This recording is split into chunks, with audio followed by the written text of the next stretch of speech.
that we are. That's the way that That's men true. are trained to be. Is No, these are my yeah, favorite things. Now my favorite things have to fight to the death for I'm me. not gonna lie, And like as a and fan. and wow. No, no, essentially no, but and as essentially you like push the right button to get pun to be like word. I turn this apple into Tell a you another story. Macintosh. He kept that. He kept that same energy. He kept that same energy. John Blaze. Remember, if I don't know how many of you guys remember John Blaze with Pun and Nas, Jadakiss, no, Raekwon. just no. I don't Raekwon, and remember Fat Joe. this. I don't remember any of this. This is a record.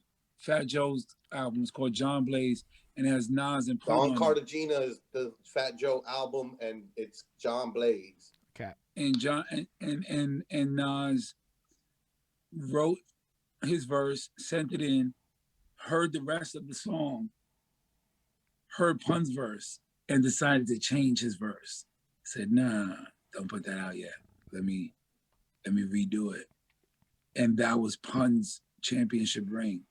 Mm. If anybody wants to know if Pun ever got a chance to feel like he was a winner, because he died so early in the game that he didn't really get a chance. That was it right there. Mm. That was the first time that Pun felt he was the greatest of all time. That was the first time where Nas sent in another verse. He was like, he used to go tell Joe, he sent in another verse because he heard the rest of the song crack. That's why. He heard, even if I stuttered, I would still shit on you. That's why I'm the greatest ever. And that was that day. I seen that switch from there to you couldn't tell him nothing. My God, that is So incredible. Nas was able to beat Nas in his small way, and still very devastating for me. I was on that video shoot. I was there. Everybody was there. Big L, everybody was there. So I was just a little kid. I watched one of the biggest ciphers of all time.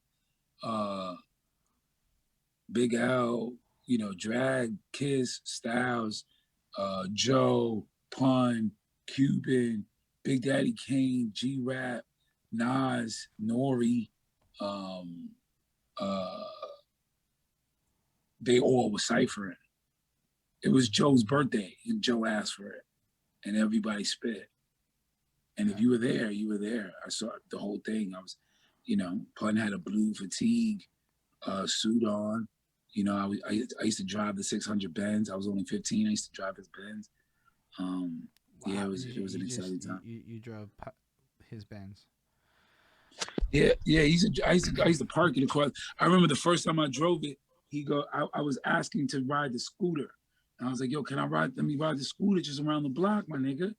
And he tossed me the Benz keys, and he said, "Park that first." And he said, "If you fuck this shit up, you're gonna get hurt." And I ain't drove yet, but the Benz was so easy to drive. I understood it because I had Need for Speed, and I had the actual steering wheel for the video game, so I understood the left and the right and the gas situation. So I was able to park his car. Real quick, bro. Did you hold on? So, I gotta. Yeah. He just said that he learned to park the car off of Need for Speed's parents. Video games are wonderful because I'm not gonna lie. Yeah. Need for Speed helped me get my driver's license, so I'm gonna say it's a shared experience. It really did. That specific series because it was kind of realistic enough to give you a sense of how, and we all had those like shits, the wheels and whatnot. We got the sense of how it all worked. Wow. First of all, thank you. We're getting some fucking love in the comments for real.